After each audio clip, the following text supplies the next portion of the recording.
There's just so many unique creatures, monsters. What's myth? What's in the Bible? We're talking about a creature from hell who wants me dead and lives on chaos. Can we talk about dinosaurs? Like We can. How they got here on a boat with Noah, right? Did humans and dinosaurs ever exist together? It seems like, and this is where we're all going to get in trouble, right? There's angels or spiritual beings coming down to earth and taking human women as their wives. If there's something weird in the Bible, then it's something important. Buckle up, because it's going to get weird. I'm looking forward to talking about some crazy creatures today. Let's go. You got dinosaurs And just behind you. they're we do. Where are we? You're It is in kind of a the wild scene. This is pretty cool. Yeah. So I do want to know about them, but I feel like there's even more than Jurassic Park. dinosaurs in the Bible, and it feels a little confusing. So I feel like I've been reading. Where did dinosaurs fit into this?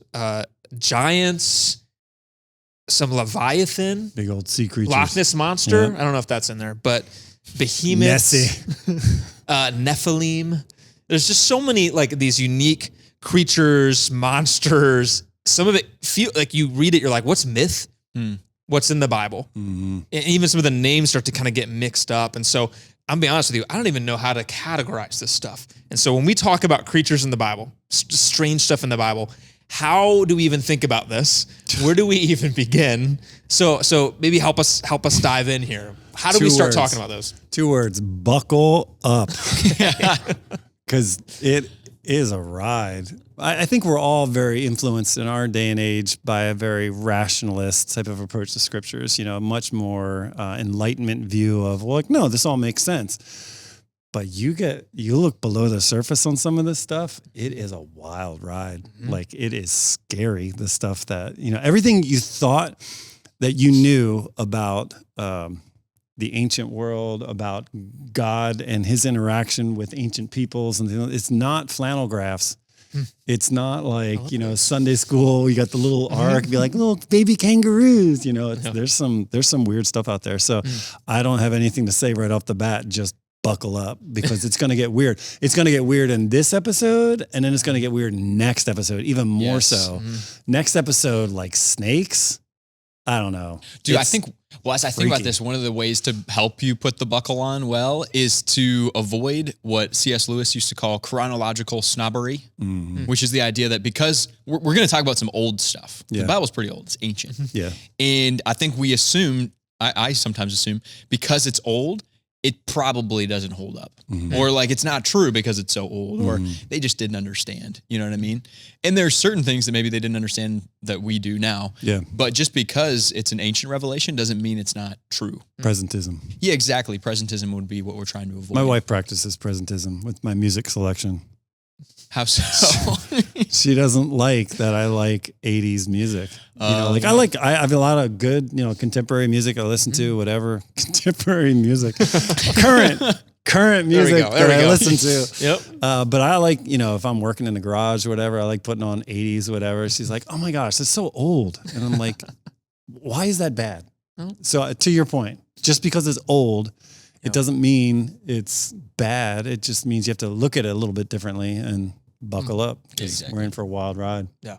So how do we start with this? What do you want to talk about first? And there's just tons of different creatures we could dive into. Which one makes sense to start with? I don't know. What do you like? I think we should start with the Leviathan. Nice. Yeah, all I'd like to start there. I mean, Job has Leviathan and Behemoth, and they're kind of connected. Yeah. But I remember when I was young, I used to read, there was this book my family had. It was Ken Ham's book about like the creation of and it had like all these different like creatures that were listed in the Bible. And there's this one, maybe Tyler, you can pull it up. If you pull up like just like Leviathan image or something like that. Yeah, it looked pretty much, so this is pretty much what it looked like in the book. That's what I want it to look like. Yeah, I was like, dang, that thing is absolutely terrifying. I hope I never come across that. And sort of like the description I was given at the time was like, this was like a real extinct creature that like Job was interacting with. And it was also like representative too. So that scared me at the time. As I read my Bible now, it confuses me. So yeah, I was going to say, how do you deal with that? Because like there are people that'll be like, I saw it. Yeah. Or I have pictures In of it. Lake George. And why are Yes. Lake George has like their own Loch Ness monster. That's why they named it Lake George, because there's It fits. an animal out there. I think named it's called George. like Georgie or something like that. Yeah, but how come all the pictures of that are, especially now with all of our cell phones, that are like perfect, in terms of like portrait mode and whatever. You can go 0.5 and everything's all blurry. Like that blurry creatures. Blurry Creatures podcast, yeah. That's a great podcast. You can never get a good photo of the Bigfoot. No. No. So why, I mean, I don't know. Do you think those creatures are around now? Do you think the Bible's talking about them. Do they exist? Maybe. And let me correct myself. It was Lake Champlain, not Lake George. Oh, you're It was being called serious? Champy. I'm serious. Champy. They think there's a, They have pictures of like a little head. Yeah. Similar to Loch Ness. yeah. And they tell stories of like ships being pulled down and things like that. Interesting. So, yeah, and I think that happens like the Bermuda Triangle. There's like weird stuff going on there. Yeah. Boats going down. I've been to Loch Ness. I've actually. You've been there? Yeah, I've been on the river Ness. So Loch you Ness. met him. No, I never met him. Never came out. Wow. Maybe it was a bad time of year. I don't know. He was done. He was on Christmas break. So wait, before we talk about like, is it real, not? How do we look at it? Where does it say it in the Bible? It's in Job, right? Where we talk about the Leviathan. Yeah. Can we read that? And I think, Tyler, can you pull it up, or we can read where it talks about the Leviathan? There's that. I think Isaiah talks about it as well. It's in a psalm too, I'm pretty sure. Mhm. Okay. So it's like a whole theme that comes through. I mean, I can try to find it. Job 40, 41, Yep. I think. Yep. Yeah. 41, 1 to 34. Job. 41:1. It says, can you catch Leviathan with a hook or put a nose around its jaw? Can you tie it with a rope through the nose or pierce its jaw with a spike? Will it beg you for mercy or implore you for pity? Will it agree to work for you, to be your slave for life? Can you make it a pet like a bird or give it to your little girls to play with? Are merchants going to try to buy it or sell it in their shops? Will its hide be hurt by spears or its head by a harpoon? If you lay a hand on it, you will certainly remember the battle that follows. You won't try that again. No, it is useless to try to capture it. The hunter who attempts it will be knocked down. And since no one dares disturb it, who then can stand up to me, as God speaking? Who has given me anything that I need to pay back? Everything under heaven is mine. And then God goes on to talk about, like, he describes the Leviathan, the limbs, the strength that it has, the scales on its back and how they're close together. And all just like in beautiful language, the strength of its neck. There's one part that says, verse 31, Leviathan makes the water boil with its commotion. It stirs the depths like a pot of ointment. The water glistens in its wake. It's like really an amazing language. I'm just kind of describing how big, powerful. It calls it the king of the beasts. That's the last verse. Just like cool language. There's even, so like they talk about it breathing fire. Verse 18, 19, 20. It sneezes. When it sneezes, it flashes light. Its eyes are like the red of dawn. Lightning leaps from its mouth. Flames of fire flash out. Smoke streams from its nostrils like steam from a pot heated over burning rushes. And see, that's where, Isaiah 27 has similar language here. It's like verse 1, it says, the Lord will punish with his sword, his fierce, great, and powerful sword. Leviathan, the gliding serpent. Leviathan, the coiling serpent. He will slay the monster of the sea. And so he goes on to talk about like what else he's going to do. But that coiling aspect of it, I think, honestly, when we talk about what this creature looks like or is, there's a big difference between the coiling serpent and the fire breather, which is interesting to me because the coiling serpent, that all connects with some of the etymology of the words. So the etymology comes from, it's like a comparison, or kind of like a loan word from Ugarit, where the L, the Vav, the N, Leviathan is the same thing that we use or that the Hebrews use to describe Leviathan. And it means like coiled one or like coiling upon itself. Some people will say like devouring itself, that sort of thing. So it has that slithery type of like coiled type of. So it's a borrowed word, which we're familiar with. It would be like bon appetit. Yeah. Like it's a French word, but we use it. But you're saying this word Leviathan comes from another culture. Well, the image would be borrowed. Image. It's like shared, I would say. It's not directly coming from it. And I'm no like ancient Near Eastern languages expert by any means, but what's interesting is how it describes it at the end there, breathing fire, because that seems more like a dragon, which I think some of the later translators translate it as a dragon, which is, that to me is probably the most interesting part of all of it is like, why do all of these ancient cultures have images or pictures or thoughts of this thing that comes out of the sea that breathes fire. Yeah. Like, what is that? Even like ancient, like Asian cultures. Yeah. They have a ton of that stuff. Yeah. Where does that come from? Is there anything that's smaller that does something like that just comes out like that? You know, like what is that? Or is it just like Carl Jung used to talk about how there's like this collective type in our heads of things that just naturally come out within our things that we write? Does it just come from somewhere deep inside of us, or they must have been seeing something? It makes me think it's something real. That's what my initial reaction is like, oh, well, then they all had something like that. So it's like they're all looking back at something that actually existed. Kind of. Well, I think that way about the flood. There's like, we talked about this in last season, like all these cultures have a flood story. Makes me think, well, there was probably a flood. So if that's the case with this, it kind of seems similar to me. And I can go there. Like I can definitely say like, okay, there must have been something they observed or witnessed that made them go like, oh yeah, it's like that thing that we saw. Right. 10,000 years ago or whatever, you know. But it does, and we're going to talk about this later in terms of science, but it does mess with timetables, right? Because it's like, we're talking now even back before this time. You're talking maybe thousands of years before then. You're talking about before this was written, you're saying these came up. Yeah. Because I mean, like if you're all sharing stuff and you have other cultures that are going back even thousands of years, we're talking about something way back in the periphery of their minds, like it's going to be good stuff to talk about. So it's suggesting, it's like, I'm looking at, Job 41, what you were just reading, very descriptive of like different pieces of this creature. Yeah.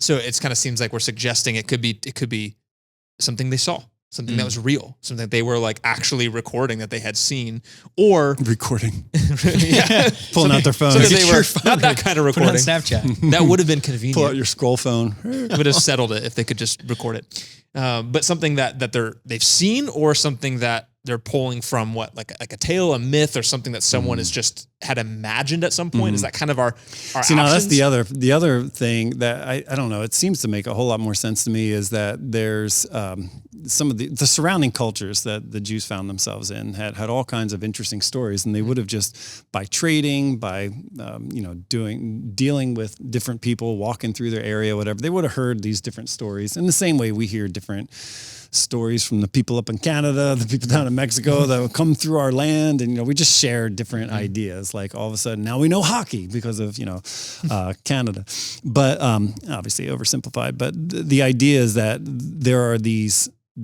stories that have been around for hundreds or even thousands of years that people can draw great conclusions from, and they can think like, oh, okay, well that's a symbol of power. And so I wonder if in some ways the Leviathan, this coiled snake that's in the water, and this is where it combines with a couple of other elements that are really interesting, because the water represents chaos, right? It represents everything that's unstructured. You ever been into the water, deep into the water, and you can't touch the land? I hate that feeling. Yeah. What does it feel like? It feels awful. It feels like I can't control anything. Yeah. Like chaotic. Yes. Have you ever been in the ocean at night? Yeah, even worse. What does that feel like? Tell me.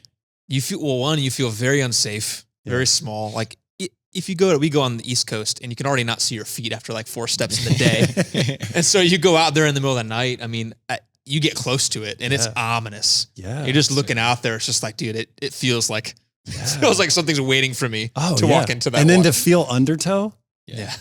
Oh, it's creepy. Like I've been out in the ocean at night, and I've gone out pretty far, and it's weird, and it's very unsettling to hear waves far off. You know what I mean? Because you're far out, and so you're like, well, what else is out here? And then you look around at 180 degrees of horizon. That's terrifying. And it's all dark. That's what Genesis 1 is. God's spirit hovered over the surface of the deep. And so in the collective consciousness of the ancient Near Eastern mind, water was, if you live in the desert, it's kind of like, oh, I can see things, everything's structured. And then to think of water being everywhere, and it's all random and chaotic, and it just kind of runs wherever it wants to. And then that there's something in there that wants me dead. Like that to me is like creature double feature, like, but the way they looked at the world back then was almost like you got a bowl of Cheerios. You've got your bowl here, and this represents like the earth, right? Which is really like the whole cosmos to them, right? And you pour a bunch of Cheerios on there, and the Cheerios float on top of the milk, and in the middle, that's where the dry land is, and then everything where the milk was, that's like the ocean, and it goes down to the bottom, which what they would call like Sheol, or it'd be like Tartarus, or it'd be like the underworld, and everything in the underworld, that's where all the dragons were. That's where like hell was. It's like Hades. It's not a very desirable place to be. It's that nether world that's black and white, where like there's no flavor, there's no spice, there's nothing. It's just kind of everyone who dies just kind of goes down to this nothing existence. And so that's where all the sea monsters come from. So every time you see the sea, it's like a direct route down to Tartarus or down to like the underworld. And so mixing all of that together, it's like, wow, okay. So when we're talking about Leviathan, we're talking about a creature from hell who wants me dead, and lives on chaos, lives where everything is completely random. That's scary. And Job is saying God basically treats Leviathan like a pet. Yeah. Like I can do whatever I want with him. Yeah. I crush his head, Yeah. Yeah. That's like Psalms. It could be Job, real. Isaiah. There could be something out there slithering around. We don't really see a lot of them. I mean, there's some really interesting creatures in the deep. If you've ever watched anything on like National Giant Geographic, squids. Jacques Cousteau. They catch like a little bit of some like massive tentacle. You're like, stuff's weird. Yeah. So I can imagine people who have been on the sea, who've seen some of that. They're like, what? Yeah. But regardless of whether it exists or not, it's that feeling of chaos, that everything's random. I'm not safe. And it's like, no, Yahweh is the one who's master of all this. He thought of all this. He created the Tanim. He knows what's going on. I was gonna ask you, John, because I've heard that like, so if this Ugarit people, the ancient Mesopotamian, they have Lotan. It's pretty similar to Leviathan, probably. They're connected. Right. In their culture, they have a god who like goes and fights Leviathan, fights Lotan, and beats him. Yeah. But that doesn't happen in Job. Baal. Yeah. It's Baal. Is that who it is? Baal. Yeah. Yeah. But in Job. And Ugarit. Yeah. But like if you're talking like Marduk and Tiamat in the Babylonian. Okay. I can't remember. I'm mixing right maybe. now. What are you referring to? Like Ugarit. We're nerding out here. I tried to follow one word at a time. Then you drop like 3 or 4 more. Just real quick. Are these just other like mythological stories? Can I tell you the story? We talked about the story. Does it bear repeating the Marduk story? We talked about this before. I think you could probably just overview real quick. No. We got to get into the good stuff. Well, I just meant at the very least, like overview, like even the words that you're using. I didn't Urgarat. What like is that what you what talking you about said? Ugarit? So that explain that a little more. It's a language in a people group that would have been like they lived in the same region that the Israelites would have lived in during the time that Job and other scriptures were being created. So they would have been familiar with what they believed about the origin of the universe. Yeah. You could call it myth, but I think some people believed it too. It's where this is what John was kind of getting to. It's kind of complicated to be like, oh, it was all fake. It's like, well, is it fake? There's truth in it. Yeah. Right. And so, but in their version of what happens with Lotan is a god comes in, fights him, beats him, and becomes the king because he beat him. But Job, God's not fighting with Leviathan. Yeah. Because Leviathan doesn't have anything, like he doesn't have the power to do that. Yeah. God just runs him. Yeah. And that's totally different. It's a polemic. It's an insult. Yeah, it's an insult. Yeah. Polemic's not really a word that we use often, but it's like the Bible was written with these other ideas in mind. Like they knew this is what other people believed, and they're saying, you guys have it wrong. Yahweh's the king. Right. He doesn't even need to fight against Leviathan. Right. And ultimately, and that's where I think you can get, again, mixed up with what you're spending all your time focusing on. Like the focus in that is just how the God's power over these things. Yep. Even referring to things in the culture, like you were commenting on, that's like, hey, God's above all that. Like it's not even a contest. Yeah. There's not even a battle. Like yeah, God's it's over like we talked about this in the last episode where we talked about Rocky facing up against Ivan Drago, right? Against Rocky IV, he goes and he takes on the Russian fighter, and he's this guy who's just going to destroy him. And Rocky's like, the whole thing is East versus West, and they're going to go up against each other. Imagine that. We know that as a culture, we know that kind of trope. But imagine the movie is Rocky shows up and this guy just falls over, and it's like, okay, it's over. done. No. You have to act out the whole thing. No, not really, because like it's not even a contest. You can't even stand in the same room as him. So it's that type of idea of Leviathan. People are getting ready for, so Yahweh is going to take out his sword. He's going to cut him in half, and he's going to make the earth out of the body, and then the top half is going to make into the stars of the sky, and that's how. Well, no, that's Marduk. Actually, God calls it a pet. It's just like this. This is my pet, my little fishbowl. This is what I created for my enjoyment, and that's it. So people were like, "No, that doesn't fit the story." And we're like, "Exactly, yeah, because he's not ruled by chaos." So Leviathan, we don't have picture proof. As much as I wish we could have recorded, there's no picture proof of this thing literally actually existing. But we don't know for sure that it didn't or doesn't. But we do know that there's a lot of cultural. Well, we know there's a lot of sea creatures out there. A lot of sea creatures. We know there's a lot of creepy sea creatures that have done some damage to some seafaring missions, I'm sure, over the last several thousand years at least. And so what about, so that Leviathan was one that is mentioned in Job. The other one's Behemoth. Is this a similar thing? Is this totally different? Well, we could read that. Do you want to read that part? Yeah, let's read that as well. It's the chapter before. So it's pretty close to. Yeah, my Bible boy over there. Yeah. Bible man. I love the Bible. All right. This is 40:15. It says, take a look at Behemoth, which I made, just as I made you. It eats grass like an ox. See its powerful loins, the muscles of its belly. Its tail is as strong as a cedar. The sinews of its thighs are knit together tightly. Its bones are tubes of bronze. Its limbs are bars of iron. It is a prime example of God's handiwork. Only its creator can threaten it. The mountains offer it their best food where all the wild animals play. It lies under the lotus plants, hidden by the reeds in the marsh. The lotus gives it its shade among the willows beside the stream. It's not disturbed by the raging river, not concerned when the swelling of the Jordan rushes around it. No one can catch it off guard or put a ring in its nose and lead it away. And then it goes on from there right into Leviathan. Wow. So these are like back-to-back two different creatures. And Tyler pulled up a picture for us. Yeah. Oh, so wow. I grabbed a representation of this. I grabbed this one because we don't know what this creature is, because there's like three big views. The first view is that it is, and this is ridiculous in some ways, mainstream Bible theologians will say, well, it's a hippo or it's a rhino, or, it's something, because what they're doing is they're taking like, it feeds on the reeds, didn't it say, or something like that? So it's trying to think through like, in their mind, this is what feeds on the reeds nearby, and this is what it would have been. This is probably what would have been in that area, that region. And so it makes sense. But really, I mean, like, if you're talking about Leviathan, who's this very like, whoa, like blow the doors off type of presence, and then you got a hippo. You ever been to the zoo and seen a hippo?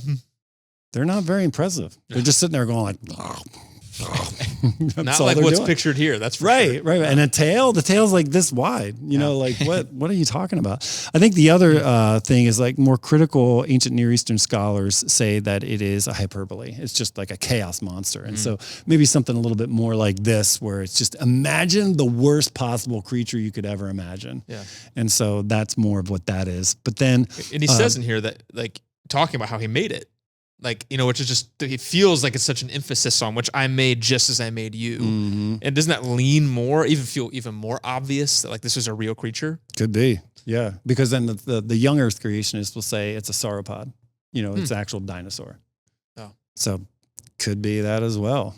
But it could be both, right? It dinosaur could be and well, no, I mean, it could be like a real creature, like you're saying, and it could be a literary device that represents chaos. Right. Yeah. It could be both of those things at the same time. Yep. And we see that all through the Bible, where like there can be something real that represents a much broader topic or conversation. Because Job mentions a lion, a raven, a mountain goat, a fox, a goat, a deer, a wild donkey, a wild ox, an ostrich, a horse, a hawk, and an eagle. So those are all real things. Those are real. And then Behemoth and Leviathan. And those are the last two. Yeah. Yeah. So is it all a kind, like they're all real, or are the last two like the exclamation point? Like, and even like mythical creatures. And I feel like that's what's hard to figure out when you first look at it. Because again, like if just plainly reading, it's like, it looks like a real thing, like this. Like I'm supposed to think about this thing. It's so descriptive of like all of its limbs and what it eats. that it feels like an epic thing you would have seen or could have seen. Right. And so that's where we got to look at like types. So we're talking about, like if you read the book of Daniel, talking about apocalyptic literature, then it's like they start talking about beasts, and they do talk a lot about beasts there. Now you got to get a little bit more symbolic.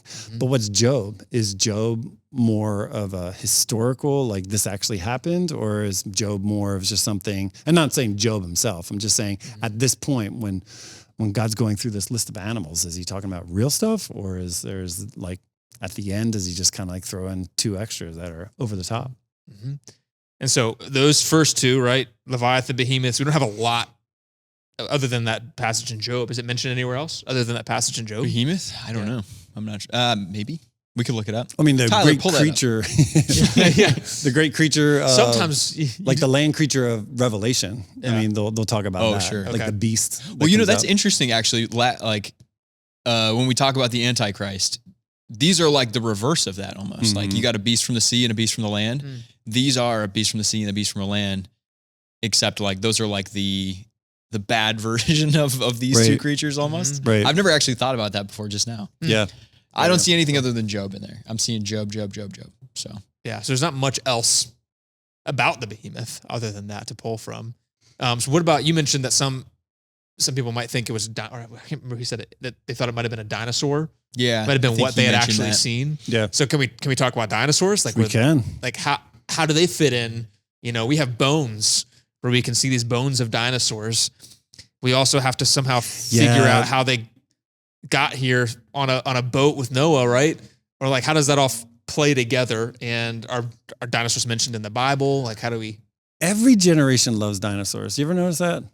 Like my thing was we got Land of the Lost on here. Do you remember this? Can you show that? Land of the Lost was, I don't even know what that is. Oh my gosh. It is like Saturday morning cartoons, and you would have all these different cartoons, but then there was this thing that came on called The Land of the Lost, and it was a family that was trapped back in time where dinosaurs were, and they had these interactions where they named like different dinosaurs, but this is what it was. It was total like stop motion type of like, That's it? That's the family. That's the family right there. Isn't that awesome? Oh my goodness. It's like a transitional animal, you know, somewhere in there. I forget what the names were. Well, Will Ferrell does the more recent one. Oh, okay. There's like a movie remake. What's he doing? But the Saturday morning version, do you have that video of the Saturday morning? Okay, well, imagine it's working right now. and they're basically, they call it, I forget what's the name of the dinosaur that they call him? Grumpy. Yeah, they call one of the dinosaurs Grumpy because he's always grumpy. And it's like, you see them on the set going, Grumpy, don't be grumpy. And it's like this little kid yelling, and all of a sudden it turns and you see like the set going, Whoa! It's like eating people and like, oh my gosh. It's great. So they're stuck in time. That's basically, you can see that's the stop motion. This is a kid's show? Yes. My memory was Land Before Time. Dude. Isn't that the name of Yeah, those I used to movies, watch the those cartoon ones. See, that's why Gen X is so much more hardcore. You guys were We just like, had the better Land Before animation. Time. There it is. We're talking about people being maimed by these. See, They don't look very scary, but they were friendly. Yep. It was an epic tale. I mean, you got And Jurassic then you Park. guys were Barney, right? Wasn't that your generation? I did a little Barney here and there. We had Land of the Sure. Lost where people died. You have Barney, I love you, you love me. We're going to be a happy family. There was a movie that came out in 2000 called Dinosaur. It was like way ahead of its time. It's incredible animation. Yeah. And it's like a very good movie. But it's about dinosaurs. I think people, there it is. Yeah, Dinosaur. So good, actually. Yeah. I recommend it. But yeah, to your point, John, people really like dinosaurs. It's probably the most popular PJs to buy for your children when they're like between 2 years old and 5 years old. Nice. I still have a pair. I was going to say, you're going to have 2-year-olds soon? Yeah. Dinosaurs are going to be a problem, I think, for a lot of people, though, because as we talk about it, because it's now we're going to have to talk about, like, this is stuff we see, right? Yeah. There's like science behind this. So how does the science fit together with what the Bible talks about? Yep. And you asked the question that I was going to ask you. Yeah. So I think that is. I don't know. I don't think I'm prepared for this. Yeah. I mean, but that is like, come on, like if we're finding these bones and we're seeing evidence that these dinosaurs existed, but we also are taking our faith in the story of the Bible. We're looking at Noah and we're saying, okay, he built an ark. I mean, we have the dimensions, we have the measurements, and how did, like, some of these creatures, I mean, I'm picturing Jurassic Park T-Rexes ripping people apart. They're on the boat. Is that actually how we're supposed to think about this? On the ark? On the ark. Okay, yeah. Is the ark a So boat? I'm going to go back to Wes Huff. I love how he says, whatever the Bible whispers, don't shout, which I love. And if the Bible doesn't really talk about a whole lot, we probably shouldn't fill in the gaps too much. And it doesn't seem that the Bible really talks a whole lot about people walking around with dinosaurs. Like I haven't read really a whole lot where someone's just interacting with a sauropod, So did humans and dinosaurs ever exist together? We don't know. It seems like, and this is where we're all going to get in trouble, right? It seems like the science tells us that dinosaurs were a long time before humans ever walked the earth. What are your thoughts on that? Oh, easy question. Yep. Well, I mean, we talked about this in season 1 a little bit when we talked about like, you've got options. If you're a follower of Jesus, you got options. You don't have to be like, this is definitely what it is. Right. Like you can believe in a breadth of different things and still be within orthodoxy. We also talked about like how the flood could have been regional. They say the whole world that they understood, the world that they lived in was flooded. And so there could have been dinosaurs outside of that. That's possible too. But what you're asking about like the fossils and stuff like that, I think within the realm of possibility, even looking at Genesis, the world could be, the earth could be 4.5 billion years old. That wouldn't contradict scripture. Right. You can interpret the Bible that way. Right. And that's not like a problem. You can tell me what you think on this, but I think right now Christians get very offended quickly, or they get very anxious quickly when we start talking about stuff like this. And they're like, don't let the children hear. It gets kind of like scary because it feels like we're in a street fight with each other where it's, you believe this, I believe this, you stay on your side, I'll stay on my side. We're not going to talk. When I think the best thing we can do as Christians is to realize that we all love Jesus and we might have different ideas about the science. Because really, when we talk about this, and I think I mentioned this before about, the book of the Bible, and then there's the book of nature, and then God has given us both. God has given us his revealed word, but he's also given us general revelation where we can anticipate. We can think like, okay, well, I see this in nature, so God must have done it this way. It's like we're guessing at his steps after him, right? And so when we look at something like island chain of Hawaii, there's this vent that keeps spewing up stuff. It's why the volcanoes keep erupting, right? And we see that there's like one island here and another island here and another island here and another island here. And it seems like that plate just keeps moving at a constant rate. We've actually measured how fast that rate is. And we've computed it out that rate of moving and producing new islands works out to like millions of years. It's not 6,000 years. So if you're reading God's word of nature and you're really understanding like, okay, well, this seems to be, if it's always worked that way, then it seems to be millions of years old. That's not satanic. That's not wrong. That's something that a person can still follow Jesus, love God, and hold that the earth is a lot older than 6,000 years. So it's like having just appreciation for different ideas on this. There's some people that believe that the earth is young. So they're young earth creationists. Like Ken Ham would be a great example of that. He's got an amazing exhibit out there with the Ark exhibit. And he puts a dinosaur on the Ark. And maybe, I wasn't there, you weren't there, nobody was there, right? Science seems to say that couldn't happen.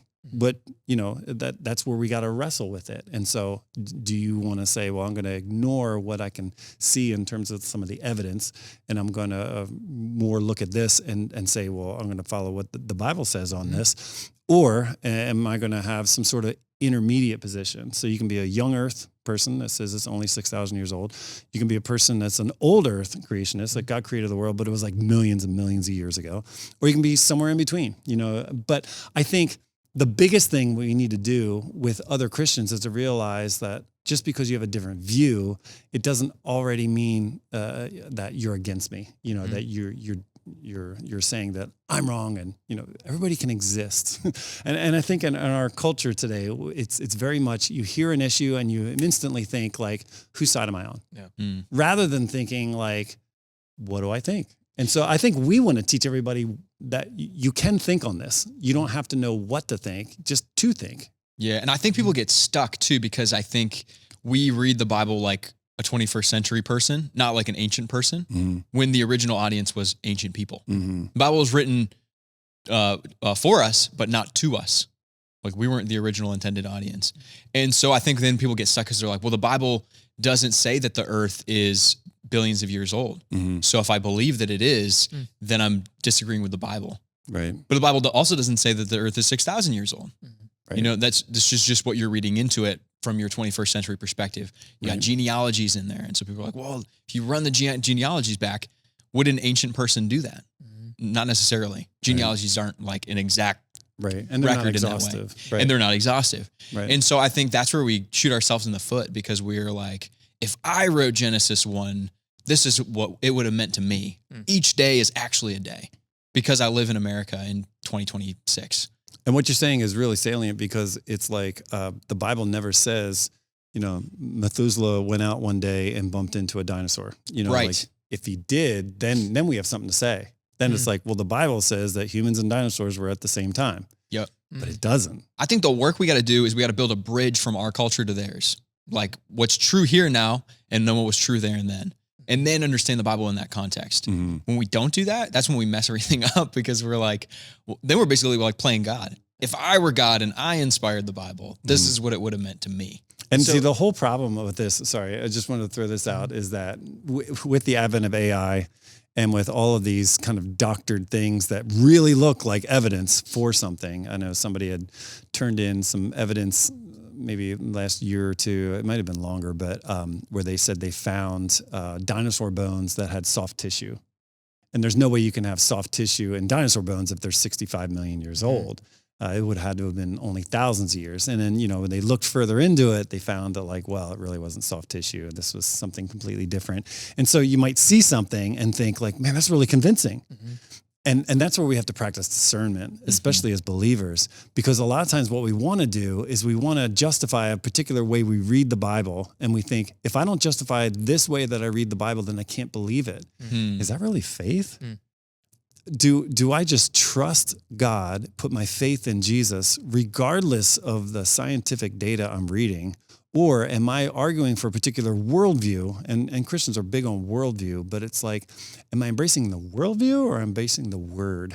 And that's a very big difference in there, is that a word-driven worldview is what we want, but we don't want to have a worldview that now informs the way we look at the word, because everything hinges on our science then. It's like, no, we want it to hinge on what Jesus said, not on, and you know, so that's all. I think that's all stuff that we can all agree on. But I think inviting people into the conversation and saying like, oh, you know what? I'm actually a young earth creationist, which, I mean, I think that's a valid position to have if you want to, you know, buttress it with whatever your thoughts are, and then talk with an old earth creationist and you guys have a conversation and then go to lunch. You know what I mean? Like go enjoy the time, but don't think like, oh, they're an idiot. That's just not the way we should be handling this, I think. Yeah. And so you mentioned something earlier. I never thought about it this way, just in terms of where dinosaurs would fit. Let's say you got old earth, young earth ways of thinking. Sounds like old earth creationist. You'd say, hey, like dinosaurs way back, way back. 66 million Okay. years. So they were done and gone. Yeah. Then we get God creating humans. And that's why Noah's Ark comes and there's no dinosaurs on the ark because they're done and gone. Right. Then the other a young earth view would say, no, like earth is young. So dinosaurs were walking and they're on the earth with these ancient people. Maybe that's Leviathan and Behemoth. Maybe that's referring to some dinosaurs. Right. And so then you kind of get hit with a different kind of challenge, which would be, do the dinosaurs fit on the boat? Right. And so is that, like, let's look at that view for a second. Is that possible? You mentioned the exhibit you went to where they tried to put dinosaurs on the boat. I didn't go. It's too expensive for me. It's like $100 to get in that thing. Has someone looked at that to say, like, do we have that, like, literally? Like, were they too big or were they not too big? Like, could they have physically fit on the Noah's Ark or not? Well, do we know? I think Ham would say that he got like a adolescent dinosaur or something, a really young dinosaur. Okay. Was able to put it on there. Also, I'm not recommending this movie, but there's like a Hollywood movie called Noah. Darren Aronofsky. Yes. Honestly, it's like low-key, it's pretty interesting to think about the story the way he does. He says it's not a biblical movie. So bear that in mind. But one of the things that they do is like they have this special potion that puts all the animals to sleep. So because they have that, the lion doesn't eat whatever, all that kind of thing. Mm-hmm. And God is the one who directs the animals to get to the ark and stuff Yeah. like that. So I think within reason, there's ways to get around that. If we believe in a supernatural universe and a supernatural God, he could make it work. Well, I mean, think about Daniel in the lion's den. Yeah. I mean, clearly, like we can't. That's part of it, is that God and how he wants to make that happen. If God could shut the mouths of lions to not eat Daniel, of course, you could put a bunch of animals on an ark and God can make sure that that happens the way he wants to. Keeps it peaceful, whatever that looks like. Right. It's just interesting, the dinosaur piece of like, some of those pieces help logically to think through, like, how could they physically have done it? If we're getting dimensions for the ark, Right. I didn't think about it that way, like adolescent dinosaurs. And I think you're talking about trade-offs, basically. A young Earth creationist, they would embrace and say, "Well, I'm following the Bible literally, and so I'm taking this word for word," which is a good thing generally. I mean, there's some things you don't want to take too literally. But the trade-off is that you have an issue with science, that like we can see some things that aren't lining up, right? If you're an old Earth creationist, you're saying like, well, I believe that God still created everything. Maybe it's more symbolic, or maybe the day Yom means something a little bit more expressive. One day is like 1,000 years, and 1,000 years like a day, that sort of thing. But what you're trading off there is, so you're saying then that for millions of years, things lived and died. So death was a part of things. And you have an issue of theodicy at that point. So now it's like, okay, well, that's where you're trading off, is that you're trying to figure out, so where did death enter the picture? Because I thought death came when sin entered the picture. Right. And that was when humans were created. And so everything's going to have a trade-off. Right. And so that's why we all got to be very humble about our positions and say, well, if you believe this, you believe that, that's fine. I know some wonderful Jesus-loving, much more spiritually minded people than I that embrace evolution. Scientifically, I have some issues with evolution. But I'm not going to say that like, okay, well, that makes them any less or more of a Christian than I am, or a person that embraces a literal view of creation, 6 days and comes up with 6,000 years from genealogy lists. They're not any more Christian or less than a Christian than I am. Everything that we base our following Jesus on is the resurrection, The core, whether or not we are. Yeah, the core doctrines are so much more important than no one was there, so we don't know. Mm-hmm.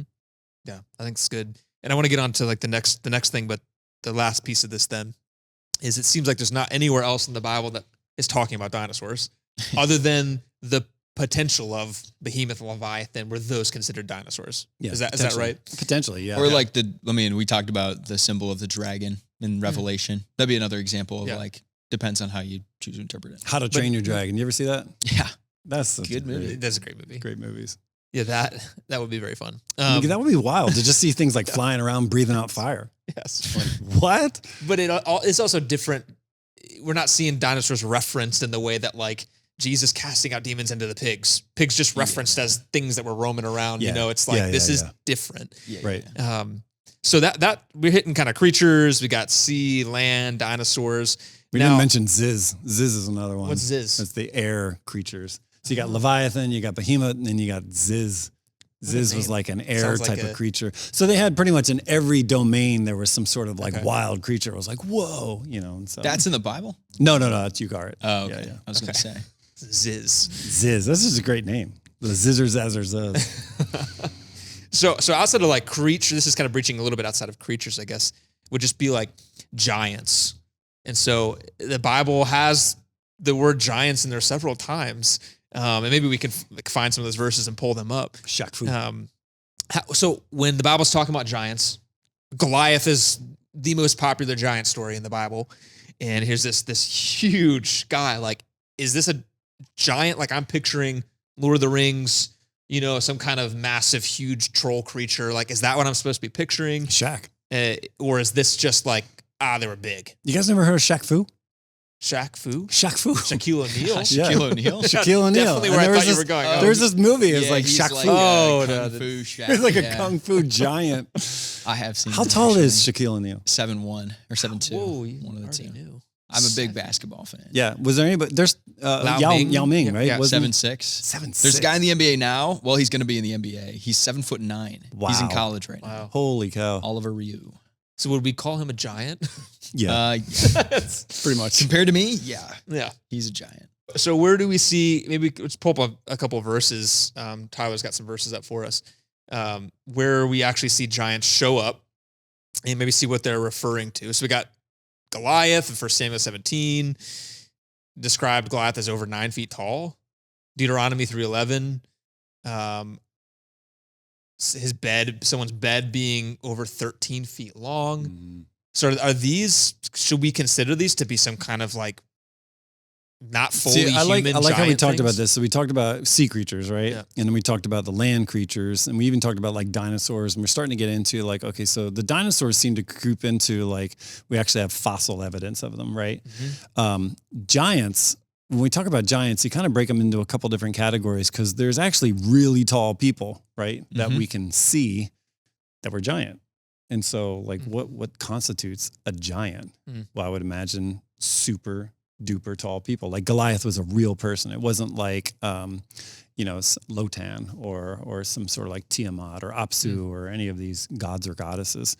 So And like, as I recall, based on like the food that was available to them, the average person was pretty short as well. Like the average guy 5'3". wasn't 5'10". Yeah, it was like 5'3". Oh, wow. Yeah, so they're 7 inches shorter already. Yeah. Wow. Yeah, isn't that crazy? Average height now is what? I think 5'9"? the average guy is like 5'9", 5'10" 5'9", in 5'10". America. I Yeah. think.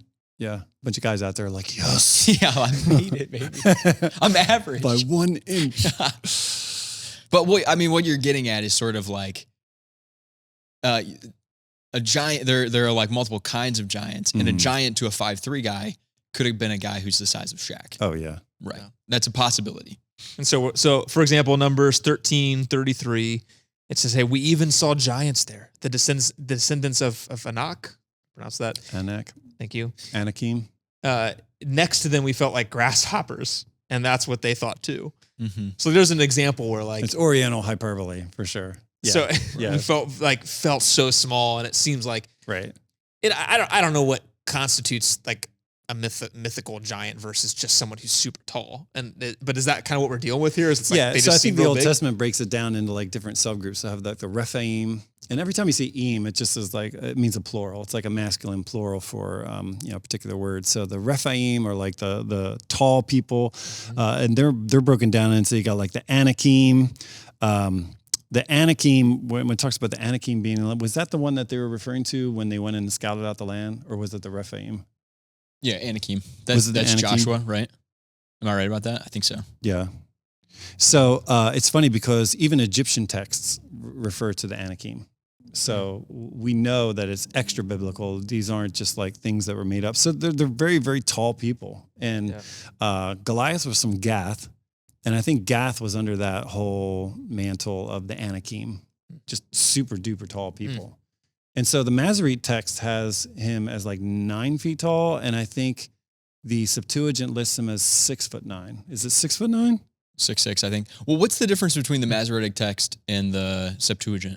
The Masoretic text is from 1200 AD, and it's the full, complete Masoretic text of the Jewish Old Testament, the Tanakh. And then the Septuagint obviously is from like anywhere between like 300 to like 150 BC. Yep. And that's the Greek translation of the Hebrew Old scriptures Testament. in the Old Testament. Okay. Yep. So when they're talking about real, like people, these were real people. So like Goliath, Malcolm Gladwell, if you ever get a chance to, have you seen his treatment on Goliath? Mm-mm. He does this like 20 minute, almost like a TED Talk. I think it is actually a TED Talk. But he talks about Goliath, and he said he was doing research on David and Goliath. And as he did his research, he realized that there were some really interesting, very real elements of the Goliath story.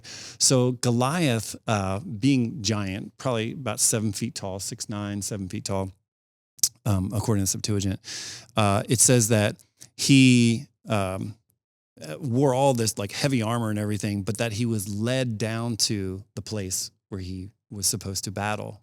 And when he talks to David, he's like, "Oh, you come out at me with a bunch of sticks?" And he refers to the plural. And so they wonder if he had giantism, which one of the side effects of giantism is double vision. Like it affects your vision. So they wonder if he couldn't see very well. And so when they saw David, he maybe saw multiples of David and thought he was a bunch of sticks. And the fact that he was led to somewhere and that he couldn't. And so he was more used to very like proximity battle where you just like bash the heck out of somebody because he Makes couldn't sense. see far away because he was huge. So when David's brought up, and this is where Gladwell's really fascinating, like how he talks about this. David shows up and he's got a sling, and we're always taught that like, okay, David showed up with 5 smooth stones. Look how humble he was. He's just a little shepherd boy. But actually what he was carrying was a lethal weapon back in that day. And they were actually part of the like the firing line where when they did ballistics tests on these particular stones that were from that area, when you sling them, they have the equivalency of a 9mm gun. Wow. Like it just shoot you dead. And so the fact that he buried it right in the middle of his forehead, he blew his brains out. You know what I mean? Like he defeated Goliath, and it wasn't like, oh, what a miracle. It's like, no, that's what they do. Wow. Like that's exactly what they do. So all of those elements of those story are real, and giants are real, like these huge people. It makes me think of, you know who Hapthor Bjornsson is? No. Thor. Say that again. Hapthor Bjornsson. That's Oh, is he like a impressive. power lifter? I don't know if guy? I nailed that pronunciation. That's really I was good, Kind of acting confident. But Thor Bjornsson, he's the world's strongest man. Like he was for like years and years and years and years and years, like held that title. You're pulling pictures of him up right now. He's massive. Oh, I've seen this guy. Yeah, He guy's played huge. Mountain in Game of Thrones, was like supposed to be this massive character. It makes me think of stuff like this because like I would stumble into him and be like look at that picture of him and his He's a wife. Like, giant. he's huge. Holy cow. Imagine him stepping out to fight you. Yeah. And like I would absolutely be like, that guy's a giant. There's a video of him fighting Conor McGregor. Yeah. Oh, And they're kind of sparring. He's And like running around. yes. He's literally like running circles and every time he gets So, near him, I going gotta- between his legs. I got a story for this because I went to Penn State, and while I was there, John Amici was there. He was like an NBA player. He was maybe in the league for like 4 years or whatever. Very, average guy. Like I think he made it on the Sixers. But I played a pickup game in Rec Hall, and I had to cover John Amici. And again, not like the biggest guy on the team or anything like that, but from one end where he was, and he posted up from where his hand was to the other side, I had to take 2 large steps to get around to the other side. And I mean, you talk about giants, man. Wow. And he wasn't like super huge. Gotta imagine like another foot on this guy. That's impressive. So listen, real quick, Mesopotamia, ancient Greece, India, ancient China, pre-Columbian Americas, Norse, ancient Israel, ancient Ireland, they all have stories of giants. They all have these tales of, and not to say that they're not embellished to some degree. Yeah. We talk about Gilgamesh, he's talking about him being like 15 feet tall. It's like, I don't think he was necessarily 15 feet tall, but the guy was probably big. This was part of like language at that time. Hyperbole was normal and almost expected. Right. It wouldn't have like it wouldn't have taken credibility away from what they were saying if they were like, Right. oh yeah, that they were. The grasshoppers thing's a great example. Like we were like grasshoppers. They weren't actually like grasshoppers. They weren't 85 feet tall. Yeah. But like that's how they felt. Right. And so it's expressed in the language. And it feels different to me. Like I feel like there's moments where hyperbole feels obvious, and then moments where it feels less obvious. Like when they put a number to the height, feels. And again, maybe it shouldn't be as significant as it is in my head, but there's times where you see like, oh, this text said 6 something. This text said 9 something. Right. How seriously should we take that stuff? Is that stuff where it's like, oh man, that's kind of, is it significant that those varied in size? Does that change anything about how we're supposed to look at that story? Those are the pieces that feel like, hyperbole when it's clear makes sense. But this one's like, how did you get those numbers so different? Yeah, and that's where I think giants fall into a different category for me, because I think ultimately when we're talking about the sea creatures represent chaos for me. They tell me my life is unpatterned. There's no point to it. Everything's random. I have no meaning. And that was very much the point of these ancient stories is chaos is out there. And the only person that converts chaos into meaning is Yahweh. And so that's why those stories are important. It's not important to go find them. It's not important to flay one open and put it on a wall and be like, there's your giant, there's your huge sea serpent. There's Leviathan. Leviathan's main purpose was to remind people that in the chaos of life, there's a God who brings order. Behemoth was the same way in that you have these huge creatures that just make you feel powerless, like, oh my gosh, how can I come up against this? And sometimes institutions feel like that. Sometimes it feels like the things that we've created, even social or cultural, just feel like I have no name. I have no voice in this. And it reminds me that like, no, God is in control even of those things. And so then when we get to giants just represent fear. They represent like, what do I do? Like I can't even think right now. There's someone standing in front of me. And so it's less existential and it's much more like, hey, in the moment, be faithful. Like when you're afraid, you don't have to know what to do. Just be faithful. And so that doesn't mean cursing out the person in front of you and getting your back up and being like, get away from me. Like, no, be faithful. Like say like, God, why have you brought me here? What should I do? What's the most faithful next step for me to do as a person that follows Jesus? And can I say, because what you were saying, Andrew, I feel too, the like tension that it feels like a contradiction of like, well, the Bible says that they're this tall, but we're saying like, well, but they might not actually have been that tall. Yeah. And I think what's true is probably just like, this is what I've come to grips with. Ancient Hebrew people did not think about those types of things the way that we do. Because we're just like so literal about everything. And for them, they're okay with like what maybe on the face looks like a contradiction. But they're like, well, maybe it's both. Maybe their giants represent fear and they were pretty big. Like it can be both. Yeah. But I don't want that. I'm like, let's smooth it over. Can I solve it, please? Yeah. But that's not faith. You know what I mean? If I have the answers to everything, that's not faith. Yeah. And I want it now my way. I 100% agree with you. There's sometimes we observe things that just make no sense. And you're just like, wait, what? Like, for example, my backyard, I had a tree that looked like one of the limbs was dying. And it was a tree I wanted to save. And it was big. It was probably like about 20, 25 feet tall. It was a pin oak. And so as I look at this limb, I'm like, man, what is making that limb just die? Because I know if one limb dies, it's going to maybe infect the rest of it. I climb up into this tree. I go out on this limb and I look, and I'm not even kidding you. I'm not even embellishing. I see lined up in formation 4 like wasps, a wasp, like yellow, black, whatever, lined up. And then next to they were right next to each other, just doing this, like digging. Next to them were like 2 or 3 flies facing the other way, just sitting there like scratching themselves. Sitting right next to them were like all of these different insects and like winged creatures on this branch. Just like 3 were going this way, 4 were going that way, 2 were, and it's almost like they were there on purpose.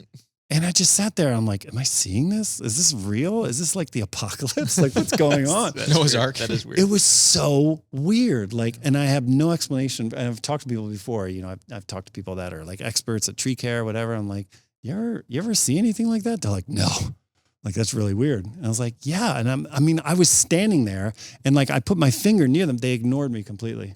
Didn't fly off. If you're an entomologist, yes, please let us know what that was. Yes, exactly. But, that's where, you're just going to see crazy things in your life. And maybe that's a very small amount of crazy. But I think that what we see in the scriptures, there are things that are viewed and reported back to us that we're like, whoa, I don't even have a category for that. So you have those giants that are just really, really big people. All right. But there's still a verse in Genesis that feels like a little different. Brings up the term giant, and it feels like more than just like a really big dude. This feels more like the mythological. Like, what the heck was that? That's what you're talking about. Genesis 6. Genesis 6. And so Bible man. You want to read it? Bible boy. Read Genesis 6:4 for us. Well, it turned right to Genesis 6. Yeah, perfect. I'll read 1 through 4. The subscript is corruption of the human race. It says, then the people began to multiply on the earth, and daughters were born to them. The sons of God saw the beautiful women and took any that they wanted as their wives. Then the Lord said, my spirit will not put up with humans for such a long time, for they are only mortal flesh. In the future, their normal lifespan will be no more than 120 years. In those days, and for some time after, giant Nephilites lived on the earth. And for whenever the sons of God had intercourse with women, they gave birth to children who became the heroes and famous warriors of ancient times. And then right after that, it goes into the account of the flood and Noah. It just kind of moves on. Yeah, the Lord no sees, more background that I would like for those guys. Exactly. The A whole Lord chapter. he sees the extent of the human wickedness on the earth, and he saw that everyone was evil, and then he decides to flood the earth. So yeah, those things seem kind of epic and mysterious. What in the world just happened? What are those guys? Well, it is a lot, and this is where we said buckle up, because there's been a lot of ink spilled about this. There's been a lot of podcasts, a lot of people talking about all kinds of ornate theologies and ideas. And we hope to, in this episode and in next episode, unpack that a little bit more because a lot of order has to be brought to it.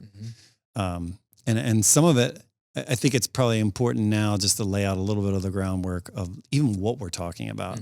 And so I think big picture, to remember that Hebrew is a very sparse language and the concepts and the way it's written is very, very, I guess the best word is sparse. Like, there's not a whole lot of detail they give.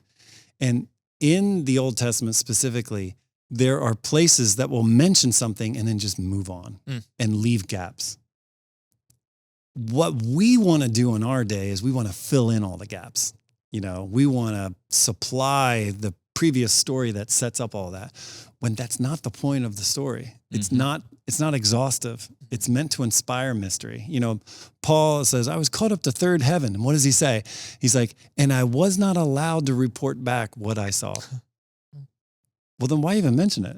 What the heck's that all about? So he's got a gag order? I think the scriptures are genius in what they reveal, but also in what they conceal. And we've lost the art of concealing. We think everything's all about revealing, when I think we're losing the point on this. So that would be my general introduction to Genesis 6, is that we've turned it into a prequel. And we're like, man, let me give you the backstory on this. Yeah. And so it's interesting, right? How you phrase that. I like that. It almost made me think of like a magician, where it's like a magician never reveals his secrets. Like when you enjoy magic, and it's like magic's more enjoyable before you actually know how it's done. Is that what Are you saying the Bible's magic? Is what you're saying? No, what I'm saying is thin ice here.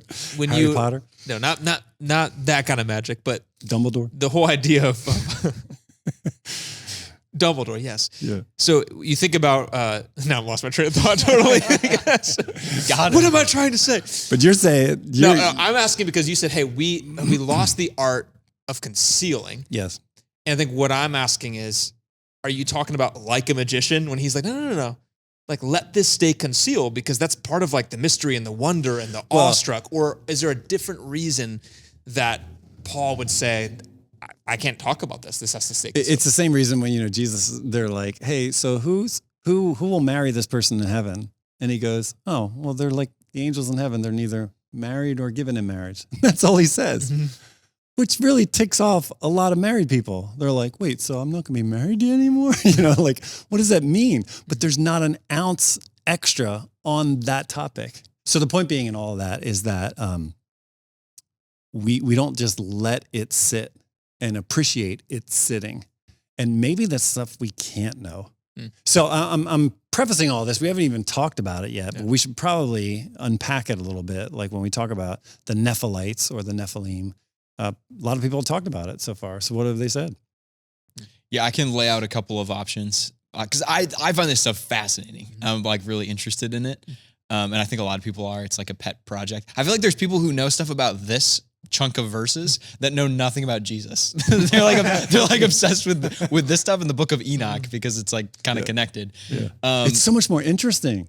Yeah, it is. I mean, I think Jesus is more interesting, but yeah. I think some people. So I got some notes, some things to think about. There's a phrase in there, "sons of God," and that's like a Hebrew word, "b'nai Elohim," and we'll probably talk more about that in the next episode. But it shows up in other places in the Old Testament too, and it usually is in reference, almost always in reference to spiritual beings. So maybe you'd call them angels. And so there's angels or spiritual beings coming down to earth and taking human women as their wives. That's what's described as happening. And then at the end, in verse 4, you see there are Nephilim as well. In the NLT, actually, I would be interested with the NIV, how it translates it.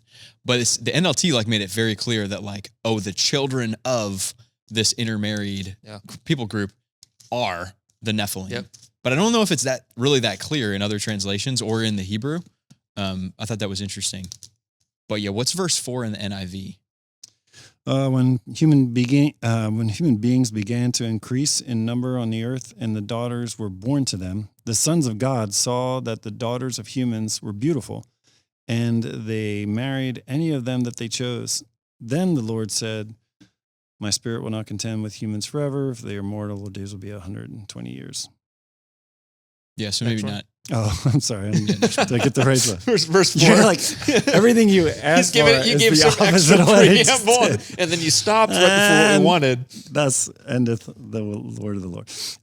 Okay, so the Nephilim were on the earth in those days, and also afterward, when the sons of God went in to the daughters of humans, and they had children with them. They were the heroes of old, men of renown. Yeah, so that's not as clear. It just says that the Nephilim were on the earth during the times and also after those times. Yep. So it's like, and it's like, are they connected, or are they just mentioning like, oh yeah, the Nephilim were around? I listened to Dr. Peter Gentry. He's like an Old Testament scholar, and his take is it's what they're actually saying is, although people believe that the Nephilim are the children of these marriages, he's saying Genesis 6 is telling us that they're not, because the Nephilim were around back then and they were around after. Sure. So they were giant people, and they have nothing to do with these marriages. But I think other people would disagree with that, and they would say that no, they clearly are, because these sons of God came down, intermarried with humans. You ended up with these hybrid, half man, half angel beings. And then other people throw all that stuff out the window. It has nothing to do with angels coming down. Sons of God are actually human beings, and it has to do with how they would translate the word. The word Nephal. Right. Because that is not a translated word. That's a word that's just like left for us. It's a Hebrew word that we just kept in the Bible as Nephilim.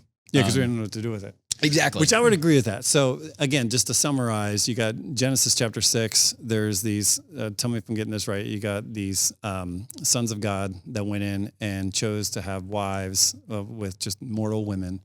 And it says the Nephilim were on the earth in those days. And Nephilim is plural. Nephal means to fall. So like the fallen ones. The fallen ones were on the earth in those days and in the days afterward. And so it's like these two parallel ideas. One, you have the sons of God went down and took wives of the people on this earth. And then there were the fallen ones that were on this earth.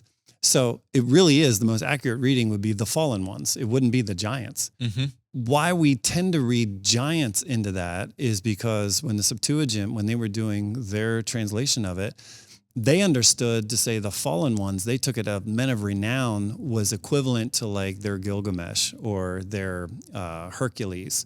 Right. The Greek idea of men of old, men of renown, the fallen ones, those who are dead, those who fell in battle, the heroic ones of years past. So they introduced gigantes, which means like giants, which made us all go, well, wait a second. And then again, I think it was in Numbers 13 where they talk about giants. They interpreted that the Nephilim as gigantes again. So, but the most accurate reading would be the fallen ones. So what's really interesting, and this is I think is going to set up next time, is what are we talking about here? Are we talking about giants that now have a backstory in the book of Enoch or in the 5 books that come from that tradition? Or are we talking about people from a long time ago that were very heroic in battle that have fallen since? They are like the band of brothers. You know what I mean? They are like from the Second World War, the veteran combat, hardened combat, but now they've fallen and they are heroes from of old. Like it's a big gap. You're not really sure. You're saying that they've fallen, you say died? Yeah. And came back?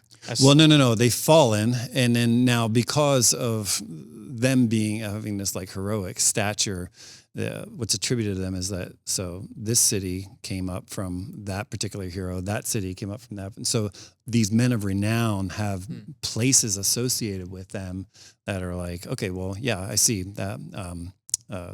We remember the sacrifice of this particular person. They were just so heroic in battle, but they're fallen. They're dead. They're remembered. So that would almost not be referring to bigger creatures walking around. This is more. It's referring to the remembrance of people that Do were you see really the significant. Do you see the link though? So the people, when they were translating it, they were Yeah. like, "Oh, all those old people that like started cities and they were heroic and men of old, they were giants," and so that's why they interpreted it giants in the Septuagint.